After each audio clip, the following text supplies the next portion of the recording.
Committee کے اندر ہیں، اللہ تمام اراکین تمام لیڈران کو اللہ تعالیٰ عمر میں صحت میں گھر میں برکت عطا فرمائے۔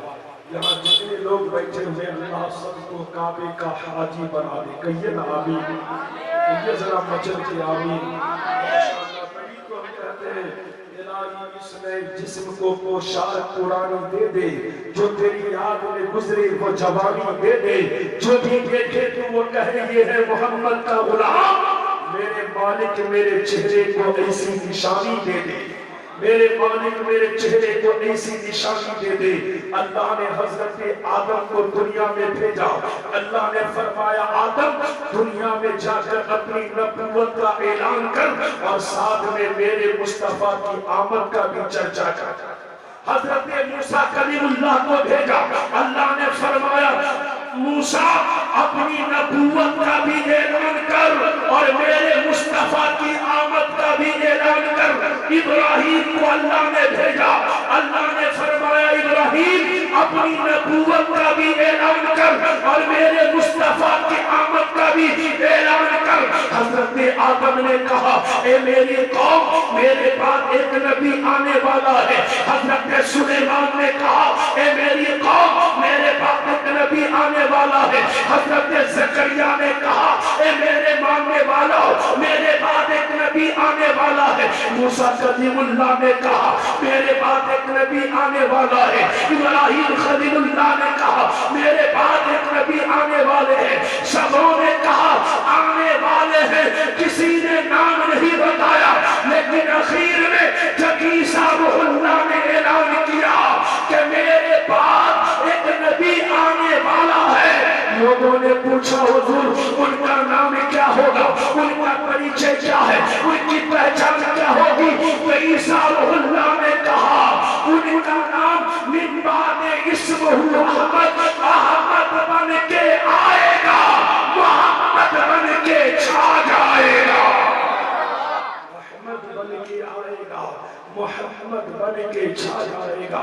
شریمد بھاگوت گیتا ادھیائی نمبر 2 شلک نمبر 72 ادھیان ہندو گیت محمد انکار ناشا ہتاہی ندو دیتو گیلے کا اوتار نیارت منت کرتے مدیر کے سفر بلوند سوارم پیج وحادم سر علمام بہا پروشم پروشکم شمبھلے استھانم کرہے وشنویس سنکیا کرنوادم تم نردھی بار برارم کرکر رت مسیم پرمپراگت پرماتم یکو جگت ایشور یکو جگت گرو سرس اوتار ستیہ سرس ہنگلن ستیہ سرس بات سمیلن پراتم بول دیجئے مچل کے سبحان اللہ، سبحان اللہ کے بول دیجئے یا رسول اللہ، ایشور میں قرآن میں تم دیالو سنسارم ویدوں میں گیر کہا مانوں کو اپدیش دیا، ایک ایشور کی پوجا کا دنیا کو سندیش دیا کہ ظلم کی ارتھی اٹھائی بات کو اگنی لگائی جان کی جوڑی جلائی پیار کی دنیا بسائی اے محمد عشقتم اے محمد عشقتم کنیا کا عود مٹایا ودوا کا بھاگ جگایا ناری کا مان بڑھایا بیٹی کا حق دلایا کایا کی پرانوں نے قلم کی اور محمد کی اپنیشدوں نے دان کیا اللہ رسول محمد کی کبیرہ تلسی نام میں سب نے آپ کی پرشنسا کی سارے دھرم کے بھکتوں نے آپ کی انوشنسا کی شیشتم سروجوتم کروتم پرجاجن پروشتم مہانتم منوہرم اتی سندر سبحان اللہ۔ پیچھے والے بھی بول دیجئے یا رسول اللہ۔ تلسیدار جی کہتے ہیں دیش عرب بھرت لتا سہائی سوتن بھومی کا سنو کھگرائی راج نیت بھو پرد دکھاوے آپن مد صدقہ سمجھاوے سنت وکرم کے دو اننگا مہان کو نشچتر پتنگا استر سنگرم سچکاری جن کر پنشوے بہواری پرس سہسد سندرم ہوئی چھے بات نہ پانے کوئی مزاج جینے کا او دنیا والوں، عرب کی دھرتی ہوگی، عرب کی سرزمین ہوگی، ہر طرف سوکھا پڑ رہا ہوگا، اکال پڑ رہا ہوگا، چرند مر رہے ہوں گے، پرند مر رہے ہوں گے، جانور مر رہے ہوں گے، پیڑ سوکھ رہا ہوگا، تب ایسی سنکٹ اور مصیبت کی گھڑی میں دھرتی فریاد کر رہی ہوگی، آکاش پکار رہا ہوگا، چندرما کی آنکھوں سے خون کے آنسو نکل رہے ہوں گے، تب اللہ کا کرم ہوگا اور آمنہ کے گود میں رسول اللہ کا جنم ہوگا۔ یہ ذرا مچل کے سبحان اللہ، ہاتھوں کو اٹھا کے بول دیجئے یا رسول اللہ۔ ملازہ فرمائیے جناب محمد رسول اللہ صلی اللہ علیہ وسلم تشریف لائیں گے، شاشاتم چرجم شیشمنم پرورتم چرجم شیشمنم گنگا جنم اشنانم پنڈتم گوگانم سوہا، کہا کہ کیا انتم مہارشی جگت پالک، شتی یگ کی کرتا یگ کل یگ میں آنے والا مہارشی جگت پالک، جن کی سندرتا کا کوئی جواب نہ ہوگا، کیا وہ آکاش کے چندرما کے طرح ہوگے؟ کہاں آج ایسی بات کرتے ہیں، کہاں آکاش کا چاند، کہاں مدینے کا چاند؟ کوئی جواب تو لائیے، کہا آکاش کے چندرما کے طرح نہیں ہوں گے، تو کیا وہ انتم مہارشی جگت پالک پروت پہاڑ کے طرح ہوں گے؟ کہا مہاراج کہاں پروت پہاڑ، کہاں مدینے کا حبیب پروردگار؟ کوئی مثال تو لاؤ، کوئی جواب تو لاؤ۔ کہا آکاش کے چندرما کے طرح نہیں ہوں گے، پروت پہاڑ کے طرح نہیں ہوں گے، تو کیا وہ انتم مہارشی جگت پالک گنگا جنم اشنانم پنڈتم گوگانم سوہا، کیا وہ گنگا کے پوتر دھار کے طرح ہوں گے؟ کہا مہاراج کیسی بات کرتے ہو، کہاں گنگا کا پوتر دھار، کہاں مدینے کا حبیب مختار؟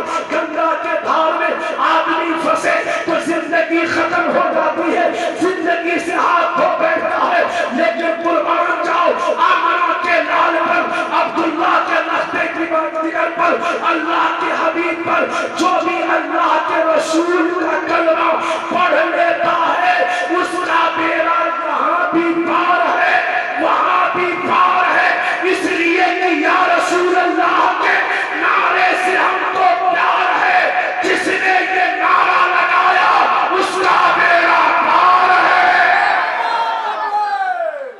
ذرا بولیے مچل کے سبحان اللہ، اس لیے کہ ہم سنی کو جنت کے حقدار ہیں، بولیے ہے کہ نہیں؟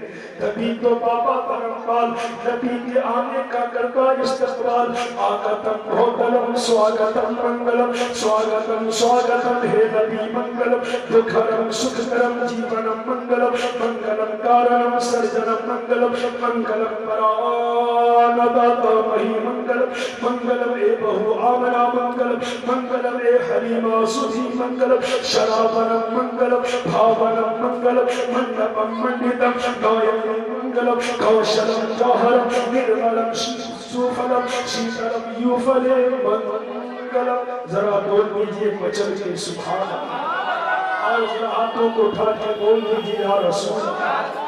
سال تیری چہل پہل پر ہزاروں عید ربیع الاول، سوائے عید جہاں میں سبھی تو خوشیاں منا رہے ہیں، بولیے سبھی تو خوشیاں منا رہے ہیں۔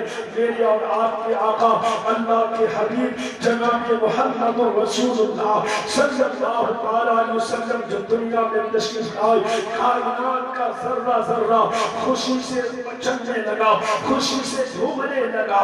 حضرات رضوان جنت نے کہا والضحیٰ چہرے والا آ گیا، دوران بہشت نے کہا کہ ما زاغ البصر چہرے والا آ گیا، زمین نے کہا میرے سینے کو آباد کرنے والا آ گیا، ہم گناہگاروں نے کہا کہ ہم گناہگاروں کو بخشوانے والا آ گیا، خود رب العالمین نے کہا کہ میرے بندوں کو رو رو کر بخشوانے والا محمد الرسول اللہ آ گیا۔ یہ ذرا مچل کے سبحان اللہ، سبحان اللہ، سبحان اللہ۔ ربیع الاول کے معنی ہوتے ہیں پہلی بہار، پہلی فصل، اور جب بہار آتی ہے تو کیا ہوتا ہے؟ بہار جب آتی ہے تو سبزہ لہلہاتے ہیں، کلیاں مسکراتی ہیں، بلبل گنگناتے ہیں۔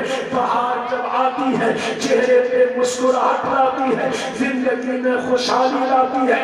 حضرات گویا کہ عرب کی دھرتی پر، عرب کی سرزمین پر جب میرا اور آپ کا نبی اللہ کا حبیب جلوہ کر ہوئے تو اعلان کیا جاتا ہے، اے یتیموں اب تمہارے سروں پر شفقت کا ہاتھ رکھنے والا محمد الرسول اللہ آ گئے ہیں۔ اے بیواؤ اب تمہیں سینے سے لگانے والا محمد الرسول اللہ آ گئے ہیں۔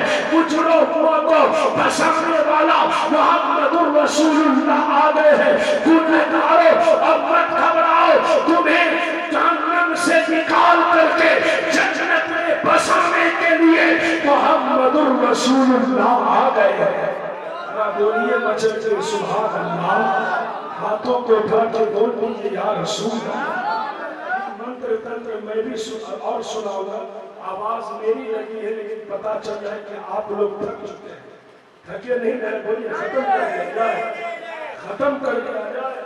پورا مجمع ہاتھوں کو اٹھا کر بول دیجیے یا رسول اللہ، یا رسول اللہ۔ آپ کے لیے کلیجہ نہیں، پوری کلیجی آپ کے سامنے رکھ رہا ہوں، لیکن محبت مصطفیٰ میں لب کو ہلائیے۔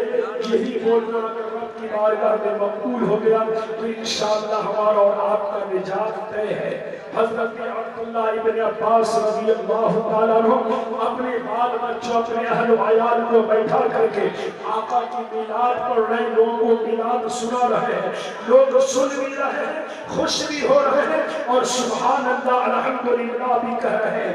حضرات جہاں مصطفیٰ کا میلاد ہو وہاں میرے آقا نہ پہنچے، یہ کیسے ہو سکتا ہے؟ کون کہتا ہے کہ وہ ہم سے دور رہتے ہیں تو ان کی آنکھوں میں نور رہتے ہیں؟ اے جنت تو آ، میرا طواف کر کہ میرے دل میں حضور رہتے ہیں۔ ہم عاشق، ہم غلام میلاد یہی سوچ کر کے کرتے ہیں کہ یا رسول اللہ سنا ہے آپ پر عاشق کے گھر تشریف لاتے ہیں، میرے گھر میں بھی ہو جائے چراغا یا رسول اللہ۔ ہر غلام کے دل ہوتی ہے کہ آقا کریم صلی اللہ علیہ وسلم کسی روز کسی دن ہمارے خواب میں آ جائے، ہمارے گھر تشریف لے جائے۔ آقا کریم صلی اللہ علیہ وسلم حضرت عبداللہ ابن عباس کے گھر پہنچتے ہیں۔ میرے آقا نے فرمایا کہ جس نے میلاد سنایا اور جن جن لوگوں نے میلاد سنا، مصطفیٰ جان رحمت فرماتے ہیں اے عباس جس نے میلاد سنایا اور جن لوگوں نے میلاد سنا ان سبوں کے لیے میری شفاعت واجب ہو گئی، میری شفاعت اس کے لیے حلال ہو گئی۔ حضرات آقا کریم صلی اللہ علیہ وسلم دنیا میں کس شان سے تشریف لا رہے ہیں؟ جس رات میرے آقا کریم صلی اللہ علیہ وسلم دنیا میں تشریف لائے، جس رات میرے آقا کی ولادت و شہادت ہوئی، اس رات سرکار کے دادا حضرت عبد المطلب خانہ کعبہ کے طواف کو جا چکے تھے۔ آدھی رات کا وقت ہے، حضرت سیدہ آمنہ سرکار کی امی گھر میں اکیلی ہے، تنہے تنہا ہے، آثار ولادت شروع ہوتے ہیں۔ حضرت سیدہ آمنہ گھر میں اکیلی ہے، اس لیے کہ شوہر بھی دنیا سے جا چکے تھے، ساس بھی دنیا سے جا چکی تھی اور سسر حضرت عبد المطلب خانہ کعبہ کے طواف کو جا چکے تھے۔ آدھی رات کا وقت ہے، حضرت سیدہ آمنہ سرکار کی امی جان اپنے رشتہ دار خاتون کو بلاتی ہے اور فرماتی ہے جائیے مکے میں جو بھی دائی مل جائے اسے بلا کر چلی آئیے۔